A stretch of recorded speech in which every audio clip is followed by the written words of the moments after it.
ایک روتا ہوا بچہ قبرستان میں گیا، اپنا بستہ پھینک کر باپ کی قبر کے سرانے بیٹھ کر روتے ہوئے شکایت کرنے لگا، ابو جی آج استاد نے کہا ہے یا تو کل فیس لے کر آنا یا تو اپنے باپ کو لے کر آنا۔ ابو میرے پاس پیسے نہیں ہیں، فیس نہیں ہے، میں تمہیں لینے آیا ہوں، اٹھو میرے استاد کے پاس جاؤ۔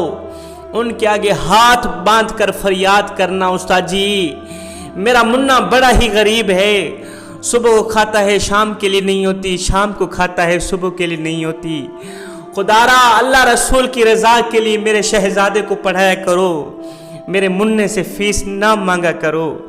آئے چوتھی قبر پہ کھڑے ایک شخص نے اس بچے کی تڑپتی فریاد سنی، اس نے فون پر بات کرتے ہوئے کہا کہ قبر پر پھول ڈالنے کے لیے جو پیسے لے کر گئے ہو پھول رہنے دو، پیسے واپس لے کر آؤ، مجھے قبرستان میں ہی پھول مل گئے۔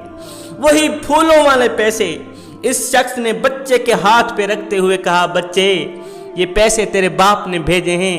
وہ کہہ رہا تھا میرے مننے کو کہنا محنت کرنا، تعلیم جاری رکھنا، تو نے اس مرنے والے کا نام روشن کرنا ہے۔ او میرے بھائیو، ان تمام رسموں کو چھوڑو، آؤ زندہ انسانوں کی خدمت کریں، زندہ لوگوں کی مدد کریں، ان لاوارث بچوں کی مدد کریں جن کا اللہ کے سوا دنیا میں مدد کرنے والا اور کوئی نہیں ہے۔ ایسی خدمت کریں جن سے ہمیں بھی فائدہ ملے اور ہمارے مرنے والوں کو بھی فائدہ پہنچے۔ ایک دن حضرت سیدہ عائشہ صدیقہ رضی اللہ تعالی عنہا نے دیکھا کہ میرے کریم نبی بھوک کی شدت سے کروٹیں بدل رہے ہیں۔ آئے 3 دن سے میرے کریم نبی نے ایک لقمہ بھی نہیں کھایا، بھوک کی شدت ہے، کبھی اس طرف کروٹ بدلتے ہیں کبھی اس طرف کروٹ بدلتے ہیں۔ حضرت عائشہ صدیقہ رضی اللہ تعالی عنہا نے میرے کریم نبی کو اس حالت میں دیکھا، تڑپ کر کہنے لگی، آقا او میرے کریم نبی، آپ کے ایک اشارے پر ہر چیز حاضر ہونے کو تیار ہے، آپ ایک اشارہ کریں جنت سے کھانے اترنے کو تیار ہیں۔ آقا آپ نے پیٹ پر پتھر باندھے ہوئے ہیں، آپ کے ایک اشارے سے جنت سے کھانے اترنے کو تیار ہیں۔ آقا پھر اتنی مشقتیں کیوں کاٹ رہے ہیں، اتنی پریشانیاں کیوں جھیل رہے ہیں، پیٹ پر پتھر کیوں باندھے ہوئے ہیں؟ عائشہ صدیقہ کی بات سن کر میرے کریم نبی رو کر فرمانے لگے، عائشہ محمد خود کھانے نہیں آیا، محمد تو دوسروں کو کھلانے آیا۔ عائشہ محمد خود پینے نہیں آیا، محمد تو دوسروں کو پلانے آیا ہے، محمد خود جینے نہیں آیا، محمد تو دوسروں کے لیے جینے آیا ہے۔ آئے کتنے کریم نبی تھے ہمارے، خود بھوکے رہ کر دوسروں کو کھلایا کرتے تھے، خود پیاسے رہ کر دوسروں کو ٹھنڈا پانی پلایا کرتے تھے، پیٹ پر پتھر بندھے ہوئے ہیں، 3 دن سے کچھ نہیں کھایا، دروازے پر آنے والے کسی سائل کو، ضرورت مند کو، بھوکے کو خالی ہاتھ واپس نہیں جانے دیا۔ اور نادانو، ہم اس نبی کے امتی ہیں۔ آج ہمارے پاس پیسہ بھی ہے، دولت بھی ہے، زمین بھی ہے، جائیداد بھی ہے، ایک سال کی ہم نے گندم جمع کر رکھی ہے، اناج جمع کر رکھا ہے، پھر بھی سکون نہیں ہے، پھر بھی قرار نہیں ہے، دل بے چینی کا سبب بنا ہوا ہے، دل بے اطمینانی کا شکار ہوا پڑا ہے، سکون نہیں ہے۔ کس وجہ سے؟ وجہ صرف یہی ہے کہ ہم وقت پر زکوٰۃ نہیں دیتے، ہم وقت پر عشر نہیں دیتا ہے۔ کاش کہ ہم وقت پر زکوٰۃ عشر دیتے، اللہ کے نام پر یتیموں مسکینوں کو کچھ دیتے، غریبوں کی خدمت کرتے، آج معاشرے میں کوئی بھی غریب نہ ہوتا، معاشرے کا کوئی بھی فرد بھکاری نہ بنتا، ہر بندہ سکون کی زندگی جی رہا ہوتا۔ ہم اس نبی کے امتی ہیں جو خود بھوکا رہتا ہے، دوسروں کو کھلاتا ہے، خود پیاسا رہ کر دوسروں کو پلاتا ہے۔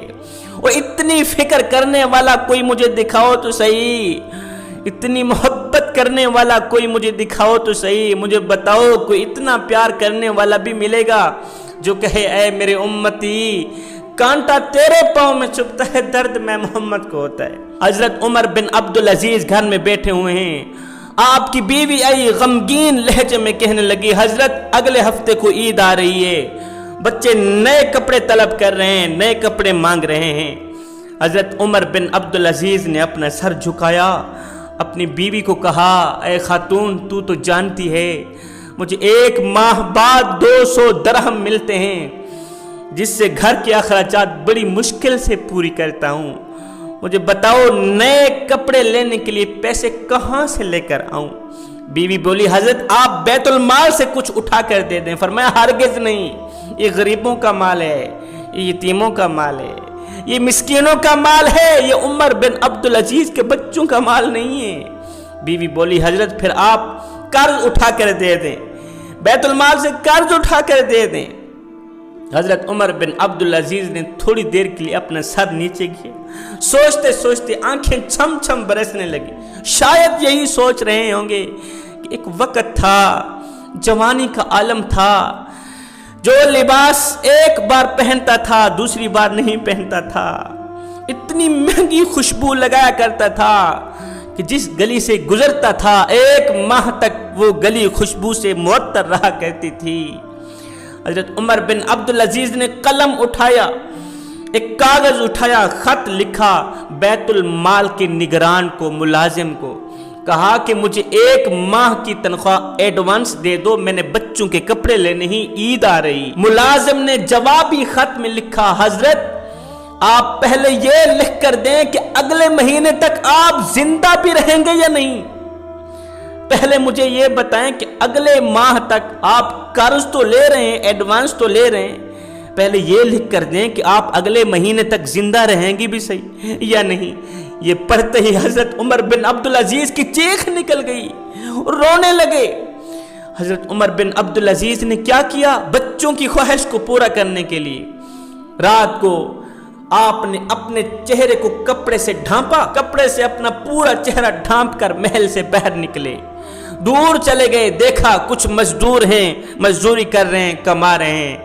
حضرت عمر بن عبدالعزیز نے ان کے مالک سے بات کی کہ میں بھی کسی مالک کا غلام ہوں، خدا را مجھے 4-5 دنوں کے لیے رکھ لو، میں رات کو آیا کروں گا مزدوری کرنے کے لیے۔ ہائے، ساری زندگی پھول اٹھانے والا شخص آج پتھر اٹھا رہا ہے، پتھر کوٹ رہا ہے، اینٹیں اٹھا رہا ہے، ہاتھوں کے اوپر چھالے پڑ گئے ہیں، جسم کمزور ہو گیا ہے، ہاتھوں پر چھالے پڑ گئے ہیں، مگر سنو، غریبوں کا مال کھانا گوارا نہیں کیا، یتیموں کا مال بیت المال سے اٹھا کر ہڑپ کرنا گوارا نہیں کیا۔ وہ تھے اسلام کے مقدس شہزادے جن کی گود میں اسلام پلتا تھا، جن کے کردار میں اسلام دکھتا تھا، جن کے کردار سے اسلام دکھتا تھا۔ خدارا جوانوں، اپنی زندگیوں کو بدلو، اپنی زندگی میں انقلاب لے کر آؤ۔ یہ زندگی کے لمحے میرے اور آپ کے لیے غنیمت ہیں۔ عبادت اس مقام تک نہیں پہنچاتی جہاں غریب کی خدمت پہنچاتی ہے۔